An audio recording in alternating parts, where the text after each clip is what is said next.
Alright, welcome back. We are at stage 9, which is the boss stage of Veteran Maelstrom Arena. This is a heavy mechanics stage, or at least the boss fight is, even getting up to it. So once you learn and remember these mechanics, very little is going to go against you, except for sometimes there's a little bit of RNG. This isn't like some of the other rounds. So this is extremely tough and there's a lot going on, but once you know the mechanics, it doesn't ever change. That gives you a key advantage to this whole stage. Alright, so this one has more rounds than anything else. This one has 5 rounds. And first off, I'm going to go over some of the ads that you're going to get. You're going to get Crematorial Guards. They are dangerous. I'm going to post this in the notes, by the way. They'll be called CG. You'll get Ogrims. You'll get trash mobs, which are like, Dragon Knights, archers, healers. It's not a big deal, and you'll get a couple of mini bosses like Ash Titans and stuff like that. One of the hardest things for people to kill are the Crematorial Guards, but the secret to them is to drop your elemental blockade on the floor, hit with Daedric Prey, cast your pet, and then circle them as closely as possible. Like basically hug the guy, but circle around him in a 360-degree motion while you're heavy attacking him. So that way there, when he breathes his fire is not actually going to hit you. He's going to spend all of this time just circling around. He's not going to be able to hit you. And by circle, I mean like you are hugging this guy and going around him. Don't be running around in a big circle. Alright, Ogrims are fairly easy. They're easier to kill when you're close to them. If you're far away from an Ogrim, they're going to hit you with like a firebolt or fireball. And when they get low in health, if you're too close to them, they're going to start doing this where they hit their chest and heal up, and it's going to knock you back and stun you. You can interrupt that with your crushing shock. So in here, there are white see-through ghosts. They are bad. They're going to do a heavy snare on you if they hit you. I'm pretty sure it's like a 60% slow, maybe 50%, I don't know. And it's going to do a lot of damage too. Probably 5,000-6,000 damage each one that hits you. And I'm talking about if so much as even the cuff of them hits you, or a piece of their robe hits you, then it's going to count. Now, alternatively, there's going to be some golden see-through ghosts, or yellow. They're gold though. And once you get 3 of them,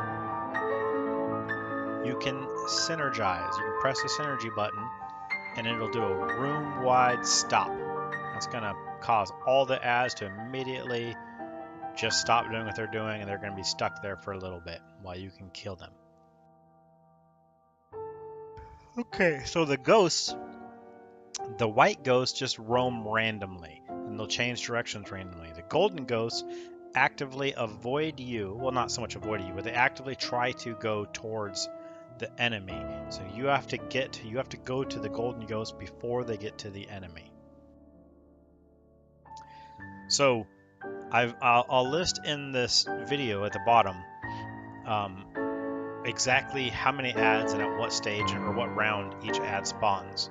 However, the important thing to know is at the end of every round is going to be something somewhat big. So like, for example, round 1 has 4 different sections to it.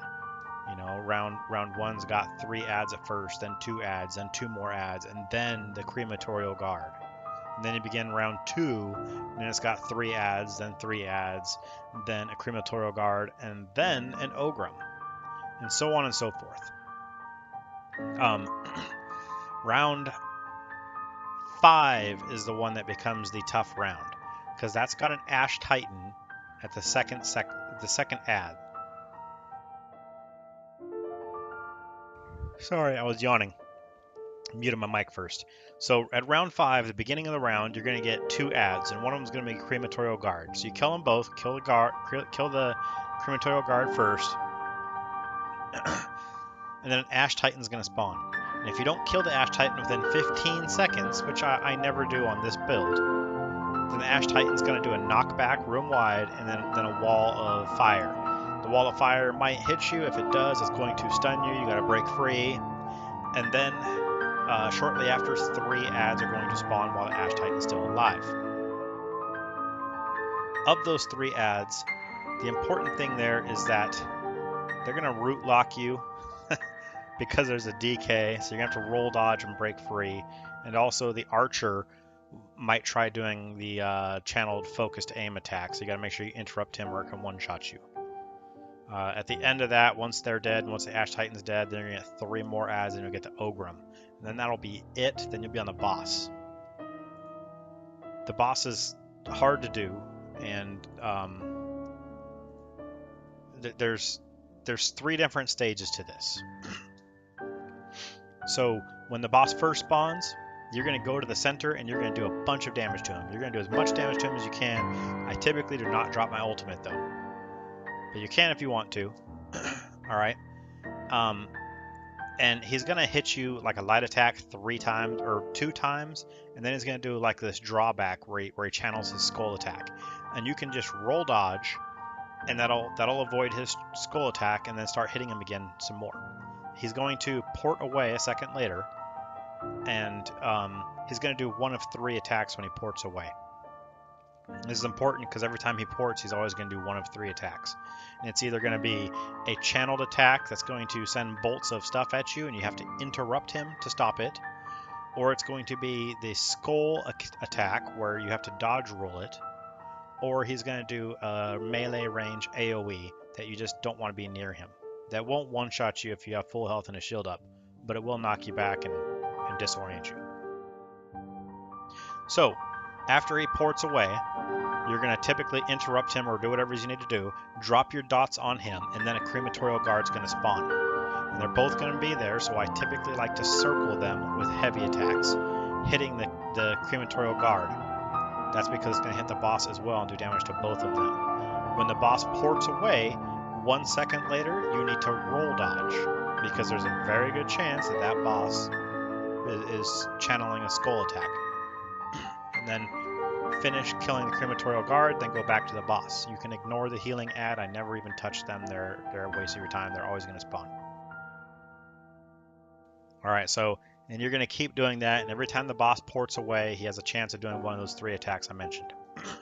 Once the boss is at 70% health, he's going to go up top. At that time, 3 portals will light up briefly, and then 1 of them will stay lit while the other 2 go dark. And a clan fear will spawn. You need to kill that clan fear in melee range to that lit portal. Bring it over to the portal and kill him. If you kill the clan fear away from the portal, then another clan fear will just spawn, and the portal will rotate to another portal. Don't take too long doing this because another Crematorial Guard will spawn if you take too long. Once the portal is ready, once you've killed the clan fear next to the portal, you can then activate the portal to go up. At this time right here, as soon as you go up there, the boss is going to start doing a channeled skull attack. So I immediately, as soon as I go up there, I drop Elemental Blockade, and then I drop my charged Atronach on a pillar, not on the boss. You're going to drop it on a pillar, and then you're going to roll dodge to avoid that skull. It's important that all this time you're moving constantly, because you're going to take fire bolts from the sky that are going to target you and do AoE on the ground where you were at. So you got to keep moving all the time, and then you keep your eye on the boss because he's going to do 1 of 2 attacks. He's either going to do the skull attack, or he's going to channel a rock shield.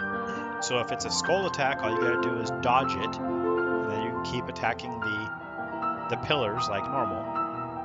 If it's the shield attack, you need to go hide under the shield and follow it as it goes around the room. After a certain amount of time, the boss will do this room-wide AoE hit, and it will destroy the shield, and if you're not in the barrier of the shield, then that means you're going to be automatically knocked to the ground, and you'll have to destroy a crematorial guard again. So you don't want that. You want to be in the shield, but it'll destroy that shield if you're behind it, and then you can go back to attacking the pillars and roll dodging the skull attacks, of course. Right before the third pillar is destroyed, I recommend you shield up to make sure you're at full shields, because as soon as you destroy it, you're going to immediately be knocked down to the ground floor into the lava. The lava doesn't do a whole lot of damage, but you need to run out of it as soon as possible. At that point there, buff yourself up while you're running to the middle of the room and prepare for the boss. The boss is going to randomly port somewhere in the room, and there's a good chance you're going to need to interrupt him. However, not always. He can do one of those 3 attacks I mentioned before.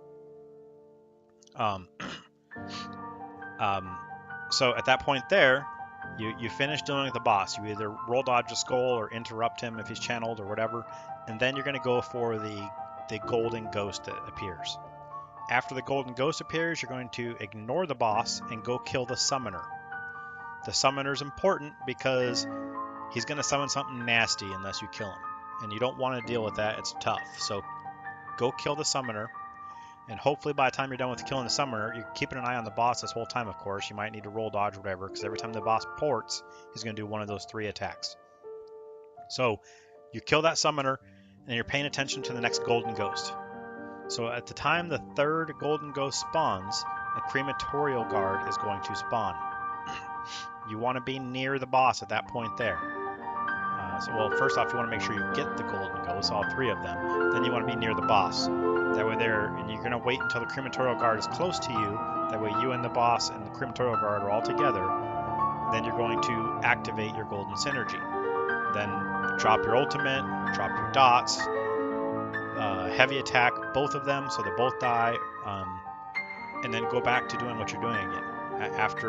After this done's over with, hopefully the crematorial guard's dead, then you can go back to getting the golden ghosts and killing the summoners and avoiding the boss's attacks. Don't forget to get your sigil of power before you drop your golden ghost synergy. That's it. I mean, more often than not, I only have to drop that synergy 1 time, and I'll get the boss down to about 50% health, and then I can just keep hitting him and eventually kill him before I have to drop the synergy again. That means only 1 crematorial guard spawns when you drop down below the 2nd time. Anyways, that's it. Good luck. This is all about memorization right here, so